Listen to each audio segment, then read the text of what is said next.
Okay, guys, so this is the part 2 to the first video that you may or may not have seen. So, this is a video on vacuum belts.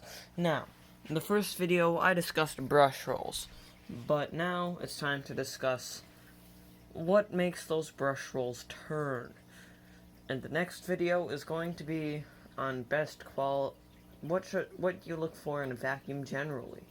Now, this and on the final video I'm going to make of these vacuums, that will be the end for a few days, because next up is going to be discussing Geometry Dash, which I have gotten very into recently, and I'm working on beating X-Step. So, now, let's discuss belts. So, these two brush rolls had belts that were long. They were from like here to here. And they were good because they had lots of surface area. So wear didn't matter quite as much, but wear still mattered. But once they stretched, it was difficult to notice because the vacuums didn't rely on their own weight to vacuum. The vacuums practically bumped up every revolution of the brush. It's like thunk, thunk, thunk, thunk, thunk, thunk, thunk, thunk, thunk. And that's what I didn't like, because that would make the brush roll belt wave around. Now, next up with brush rolls is gears. Next thing with brush roll belts is gears or direct motors for the brush roll.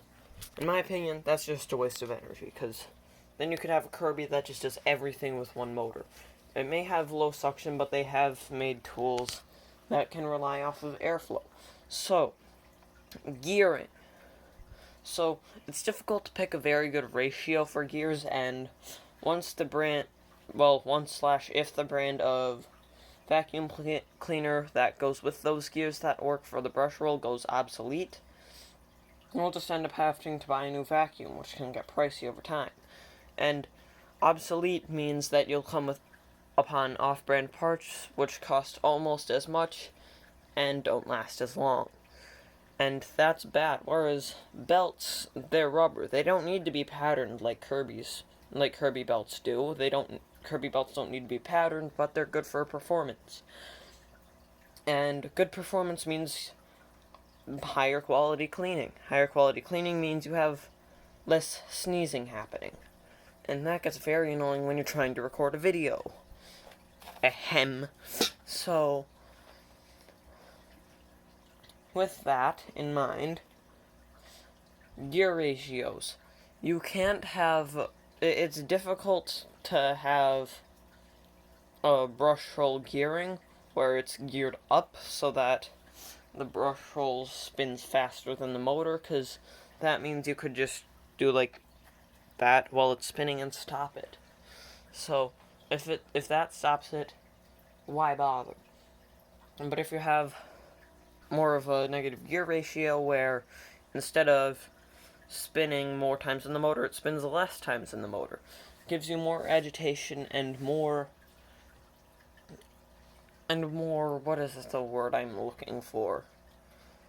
Crud, I'm gonna have to figured it out. You'll have more agitation and more torque if you have it geared down. So you may think, oh, what's the problem then? If you come up with a blockage to the brush, you're more likely to end up burning out your brush, which then again isn't a problem if you use belts. Ahem, vacuum facts, you a-hole who doesn't know anything about vacuums and refuses to learn the truth. Okay, so, no, we have some discourse going on. Do not listen to Vacuum Facts videos. He goes over a spot of wood dust that he embedded in the middle of the carpet and went over it with this spot of the Kirby. You know what's not there? Freaking bristles. Look. What an idiot. So, anyways,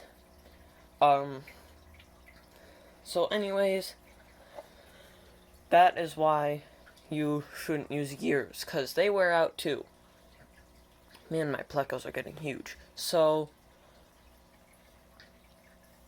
don't use gears, or don't use direct motor contact. Use some sort of buffer, like a piece of plastic that's very easy to make and can break off easily, but not too easy. It's that simple. So,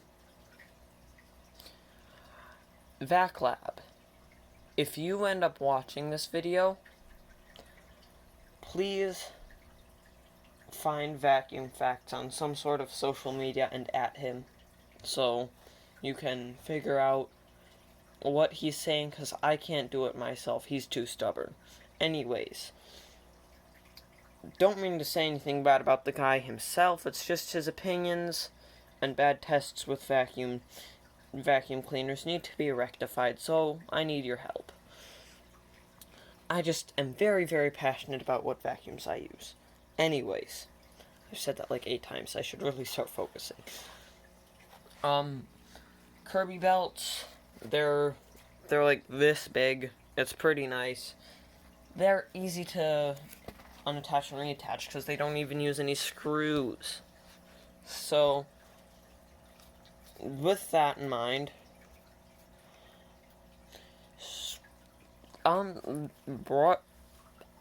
why should you buy a Shark vacuum? Okay, I'll say reasons, as many reasons as I can in 10 seconds. 3, 2, 1. Crud. They're light, so if you're older, they're nice. They have a lot of tools, and they're far cheaper than Kirby's. Sure, they may not offer as good of cleaning, but whatever. That concludes the 10 seconds, because the only reasons I mentioned were very, I don't know. I'm trying to watch as many VacLab's videos as I can so I have more information, and I'm waiting for Vacuum Facts to come up with a reply to my comment, which pretty much was this video. So long belts stretch more, and they can slap up against the side of the vacuum and make loud noises. Shorter belts can be thicker and won't wear out as fast. But long belts have more surface area, so you don't need to worry about that. Next up, bag versus bagless vacuums. Bye.